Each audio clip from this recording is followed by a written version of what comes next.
Hi everyone, and welcome to the latest press conference review. I'm doing the show once again from here at the AXA Training Centre in Kirkby. Arne Slot, probably about 25 minutes ago, now finished his press conference, and the first thing I have to note is the fact that it was a little bit quicker than usual, which caught quite a few people in the room off guard. We were on the hop. There was quite a few people who had questions ready for him but didn't get a chance to ask them. Now, what normally happens at press conferences is we'll have the bit that's filmed live for all journalists, and there'll be a second breakout section, the written journalists, which will be quotes that will appear over the course of the next couple of days, and some of which even on Monday. So that part was still, that obligation was still fulfilled. So there may well be more that Arne Slot had to say that we don't know just yet. But for those of us who only get to be in the room, it was a little bit disappointing. I'm not entirely sure as to the reasons behind it either. From my gather, I don't think this was anything on Slot's part where he was like, I can't be asked today, let's just kill it. Because he did seem like he was in decent spirits. Obviously, the questions were going to be a little bit more difficult than they normally are for back-to-back defeats. But he was ready to answer them all, and he did seem like his usual, if not jokey self, but certainly he didn't feel glum or downbeat because of the results. He knew exactly what he had this team, and he was ready to kind of allay any fears that anyone had that this was a long-term situation. Unfortunately, some fears he couldn't allay was around the injury situation regarding Alisson, the confirmation that he will be out until after the international break, and the chances that it'll probably be longer than that. Now, Slot didn't want to kind of tie everyone down to a specific time frame, but he did say that he wouldn't be going to Brazil. He would miss his international break. He said that he probably wouldn't be back for the first game after the international break, which is against Manchester United. But after that, there is a period where in the ideal world, or if there's a good recovery, he'll be back. If there's not, then it'll take longer. Obviously, this is another injury that Alisson's had to deal with. It seems to be happening annually. In fact, it was almost exactly this time last year that he was out for around a similar time. So I'm not sure if that means that each of these injuries, it will take longer and longer to come back. But it certainly does make you understand exactly why Liverpool felt like they needed to spend nearly £30 million on their backup goalkeeper. And Georgi Marmashvili will be playing, and I think from what we saw against Southampton, if that's any indication, he will be ready to step in and do the Queen Kelleher job, which Slot mentioned that he did so well. There was better news about the injury doubts. Both Hugo Ekitike and Ekitike Chiesa expect to be training today. As Slot said, it will be down to their reaction as to whether or not they're starting 11, but chances are they will both be in the squad for that game against Chelsea, which is very, very good news. So, we've done the injury set. It's time to go into our top takeaways. Top takeaway number one, this tricky spell didn't start this season. Now, Slot, as usual, had something really interesting to say that kind of changed the direction of the narrative of what everyone was talking about, because there's been lots of focus on Liverpool not necessarily playing well at the start of this season, having so many new players to integrate, so many different things to try to incorporate, so many new connections and chemistry to build up. But Slot really didn't want to draw the line from the beginning of this season as to where the struggles lie. Slot was willing to go back further to end up last season as to where those issues began. And Liverpool's difficulty with scoring open play goals, something that he'd already flagged up. He mentioned the fact that a lot of Liverpool's wins in the second half of last season came from set pieces. They scored 7 set-piece goals during the run-in. I think of the games against West Ham.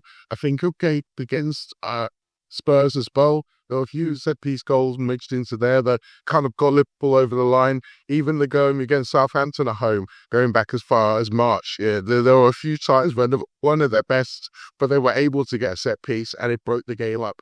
And Slot seems to think that this is a new trend that's developed over the course of the Premier League. It's not just Liverpool who are looking at set-pieces as the way to score goals.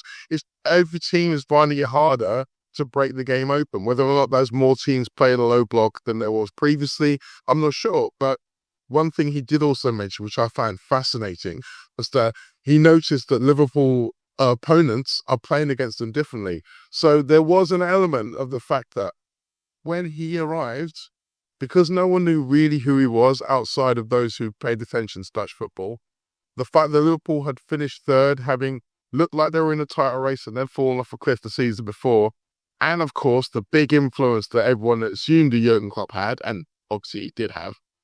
Opponents felt like they were playing Liverpool differently, almost like Liverpool could be got at. So maybe they were being a little bit more open with how they approached the game against Liverpool. Slot referenced Manchester United, a difference between Liverpool able to steal balls off them when they're playing out from the back and go and win the game at Old Trafford, compared to when they arrived at Anfield in January and they sat back in a low block, which lots of people mocked them for, but they came away with a point. And this is something that he has seen over the course of everyone in the Premier League. Now, that honeymoon period where people didn't quite know if Slot's Liverpool were going to be as good as Klopp's Liverpool is well and truly over. And now everybody wants to be able to sit back and make Liverpool make the play. And the thing I found interesting about this is that if Slot really does believe that this started from the end of last season and has continued through to this season, he's had a long time to try and fix it. And it hasn't really happened. Whether or not bringing in all these new attacking weapons was the means to fix it, and we're just going to have to wait for them to build up those relationships before it happens, we'll have to wait and see. But once again, it was something that not anyone was expecting him to say, but I found very interesting. Top takeaway number 2, maybe Slot does want his team to be a little bit more streetwise. Now, we've been in situations many times over the last few weeks and maybe back into last season where Slot's bemoaning the fact that his team is too nice in comparison to other people. But once he said that, he always caveats it with saying, well, no, this is how I want my team to play. No, we are too nice. It's our comparison between us being nice and the opponents is different. And it was something that he came back to today in reference to the penalty that Galatasaray won, and the comparison he made between the way that the Galatasaray attacker felt contact and will hit the bricks compared to Hugo Ekitike seconds beforehand, who felt someone pulling at his shoulder as he was going through on goal, but decided rather than to go down, he wanted to go through and try and score. Now, I'm very happy that he went through and tried to score, and I think that that's always the thing that should be done. But the fact that Slot drew that comparison between, well, hang on a minute, this guy stayed on his feet and didn't get rewarded, and the other guy hit the bricks and did get rewarded, and that was the difference between the game. Now, Slot said that he wanted Liverpool to be so good that those things didn't matter. He wanted to be able to rise above the luck or the fine margins between a set-piece goal conceded or a bit of luck where a referee decision goes your way or doesn't go against you. He says he wants his team to be so good that those things don't matter, and that is admirable. But also, the fact that he even referenced that tells you that there's a high chance that he mentioned that to Hugo Ekitike. The fact that, you could have gone down there and then were in a red card. And then suddenly the game becomes very different. And particularly in European football, where there is put it this way, referees seem to be a little bit more willing to give penalties and red cards in UEFA competition than they do in the Premier League. So maybe that's where it makes a difference. I don't know. Maybe I'm reading this wrong. Who knows? But it just feels like there's been so many opportunities where Slot has mentioned these things where he said, I'm glad my team doesn't do it, but I'm still noting down every time there's a chance. I still remember every time there's a chance for someone to go down. Maybe he does want them to go down. Or put it this way, maybe if Hugo Ekitike had gone down in that situation and there had been a red card, he certainly wouldn't have condemned it. Top takeaway number 3, Slot wants more stability than he's able to give. Now, again, this goes back to the idea of chemistry and of how long players play together. He referenced Alexander Isak. He was asked about his progress, and he said that there are a few moments against Palace where he made a great move, but the midfield didn't notice it. And if that had happened, and once they know each other a little bit more, the midfield will know, and then he'll have been one-on-one from the goalkeeper.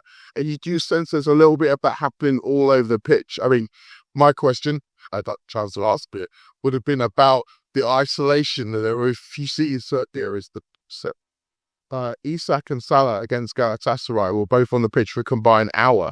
I think they covered them totaled 11 passes and 1 shot between them. So they were really in the game. But it wasn't just the forwards. If you look down the left-hand side, Gakpo and Kerkez were together for an hour, and they didn't pass to each other, not even once. And these are the kind of things that are going to make a difference in tight games, or where you are hoping to be able to steer for goal here and there. You do need these players to understand each other and to kind of come to a bit more of an understanding and chemistry a little bit quicker than they have been doing. But I think part of the reason why we haven't seen it is not just all of the new players, but the fact there has been quite a bit of churn, particularly in recent weeks in terms of the lineups. So you've had Bradley, Frimpong, Szoboszlai, even Joe Gomez has played minutes on right back, just for one example, over the course of this Premier League Premier League European and domestic cup season already. So in an ideal world, Slot would have played more of the same team, so everyone kind of be snapped a bit easier.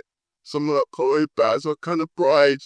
Some of the bumps he's had to go through and start to build blocks of what he knows and what he understands from his teammates. But unfortunately, the fitness situation hasn't really allowed him to do that. Mentioned in this press conference that Bradley came into the season with an injury. He mentioned the fact that obviously Frimpong gained an injury during the season. He's mentioned the fact that Alexander Isak's fitness situation has meant that he's had to change around. The same with Alexis McAllister.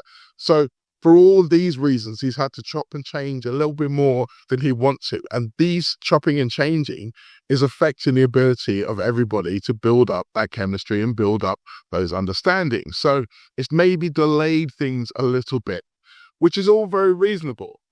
Although there is a part of me that still feels like these guys are elite footballers and they've been training for quite some time, some of them throughout pre-season. So Gakpo and Kirkes, for example, they've been together for quite some time now, and it just feels like for them to not even pass to each other once throughout the whole hour of that game against Galatasaray feels like something that you should have expected by now, and to be able to at least understand where and to be able to utilize each other, because the amount of times that Kirkes was doing those overlapping runs to try and help Gakpo, and we know Gakpo wants to do the same thing all the time. He wants to cut inside and either cross to the far post or take a shot.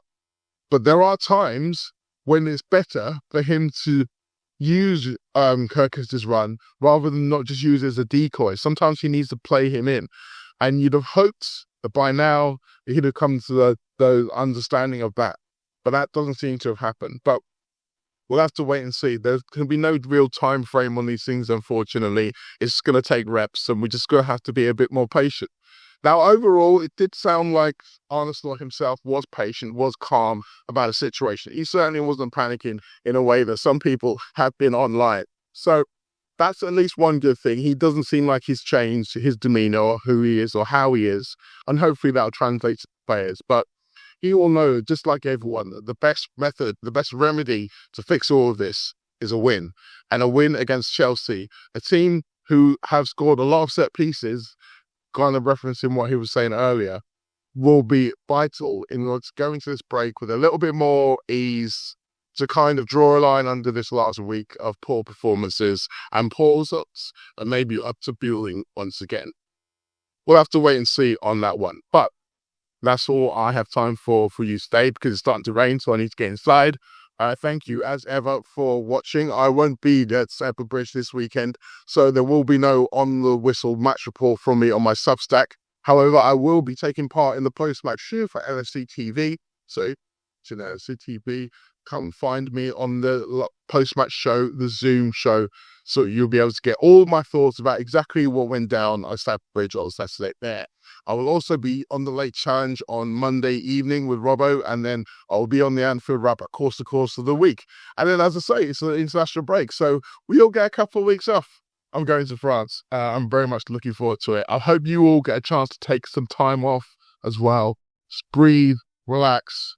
It'll all be okay. I'll see you later.